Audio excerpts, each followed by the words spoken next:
Hello guys and girls, I hope you're doing okay.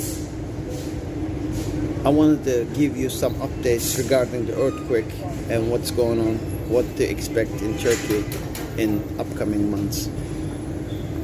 Turkey had one of the worst disaster of the entire history of the world, and definitely the worst of Turkey just happened several weeks ago in southeast Turkey, affecting 13.5 million people population. There were